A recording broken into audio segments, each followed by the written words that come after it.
हे समर्थ परमात्मा,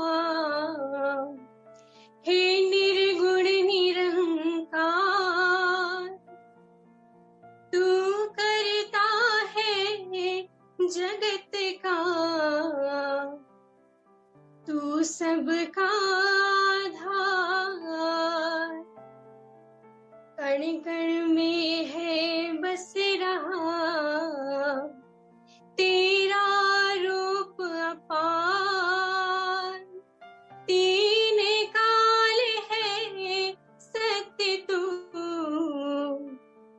मिथ्या है संसार। घट घट वासी है प्रभु,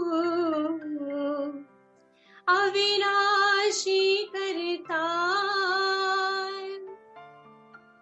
दया से तेरी हो सभी, भव सागर से पार।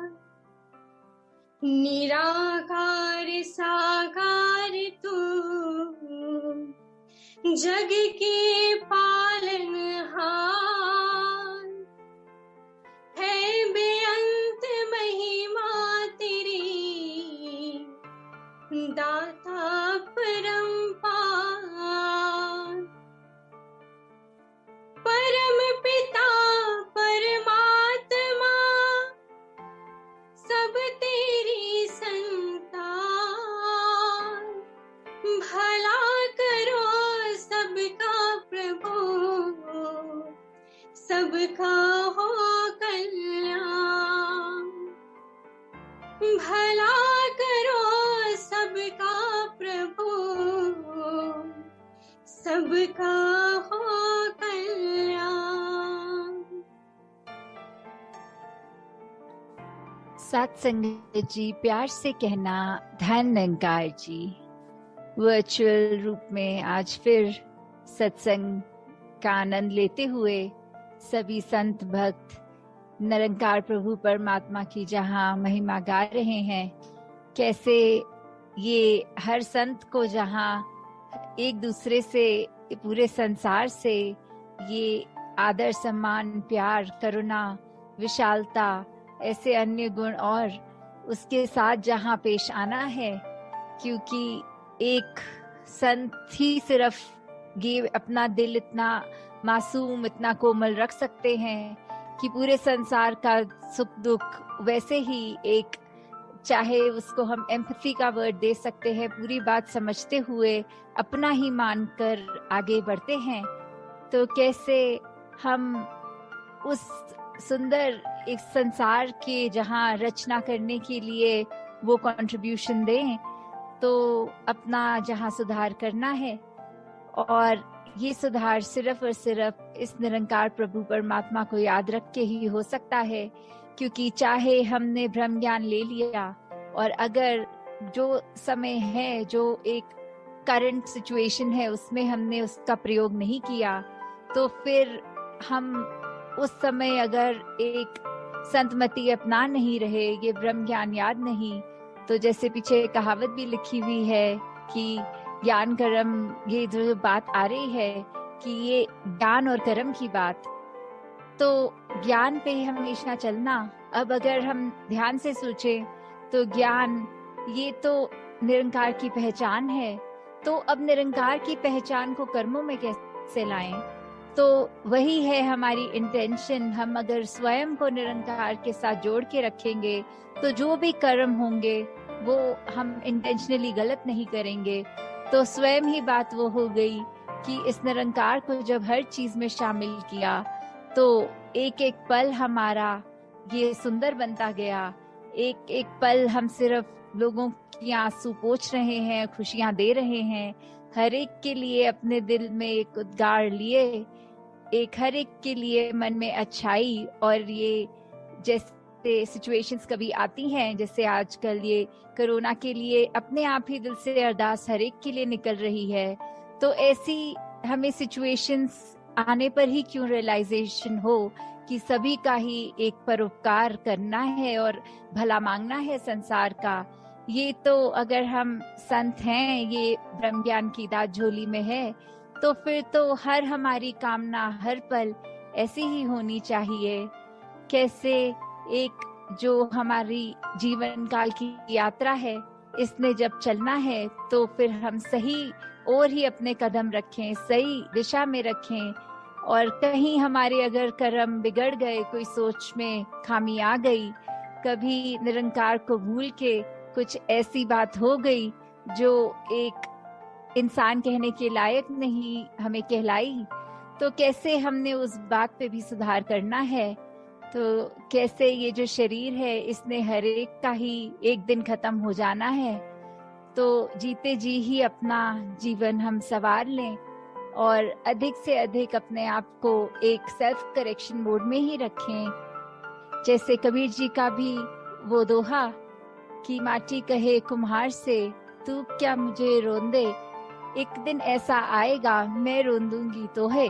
तो कैसे एक बात कि एक कुम्हार, एक प्रोफेशनली घड़ा बनाने वाला या कोई भी वो मिट्टी के बर्तन बना रहा है, तो उसने कैसे एक आकार दे दिया, तो वो मिट्टी के पॉइंट ऑफ व्यू से बात बोल रहे हैं कि अभी तो you think you are in charge, तो कैसे भी मुझे रूप आकार दे पा रहे हो, पर आखिर में ये शरीर तुम्हारा भी तो मिट्टी ही है। जब ये यात्रा एक जीवन काल की ओवर हो जाएगी, तो कैसे फिर एक मिट्टी का ही रूप बन जाना है।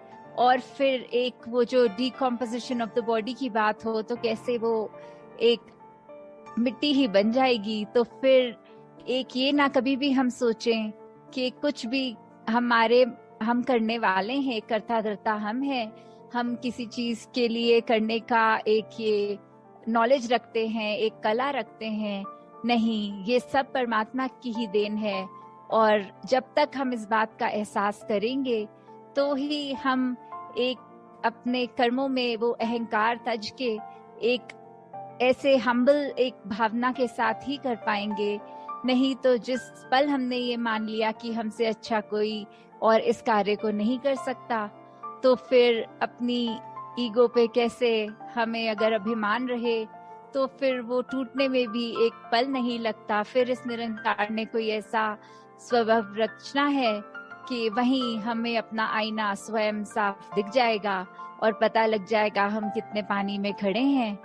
तो ऐसे सिचुएशंस अगर आए भी, तो कैसे अगर उन कुछ क्षणों के लिए निरंकार भूला भी, तो कैसे वही स्विमिरन, वही उसी समय कर लेना, अपनी भूलों को बख्शवा देना कि अगर हम इसको भूले तो फिर इसका स्मरण करके वापस इसके साथ एक में खो जाएं। तो दातार सभी पे कृपा करे कि कैसे जीवन में हर पल हर क्षण सिर्फ एक ये हाइपोथेटिकल बात नहीं है कि हर समय इस निरंकार के याद में रहा जा सकता है, पर ये बहुत ही एक प्रैक्टिकल बात है कि सच में जो जो भक्तों का आज हम गुणगान गाते हैं, उनकी जीवन पे एक रिफ्लेक्ट करें, तो देखें कैसे उनको अपनी डे टू डे एक्टिविटीज में हर चीज का कंक्लूजन उनका परमात्मा ही होता है। कि कैसे ये ब्रह्म ज्ञान is the main thing, the essence of life. कैसे हमने हर पल सिर्फ और सिर्फ इस परमात्मा को आधार बनाना है।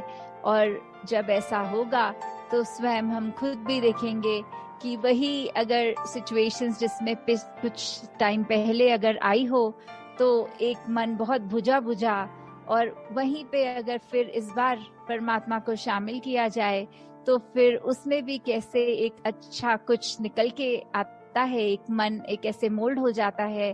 फिर वही अगर काला बादल, पर इस बार वो every cloud has a silver lining वाली बात की, इस बार वो सिल्वर लाइनिंग भी दिख रही है। तो दातार हर एक पे कृपा करे कि बस एक मन को पॉजिटिव रखें, अपने भी आसपास वालों के भी, अपने वचनों को कंट्रोल में रखें कि एक अच्छी बात ही बोले, नहीं तो चुप रहें। पर क्रोध गुस्सा ऐसा किसी की ओर ना करे, रिगार्डलेस उसने अगर ऐसा रिएक्शन कभी दिया हो।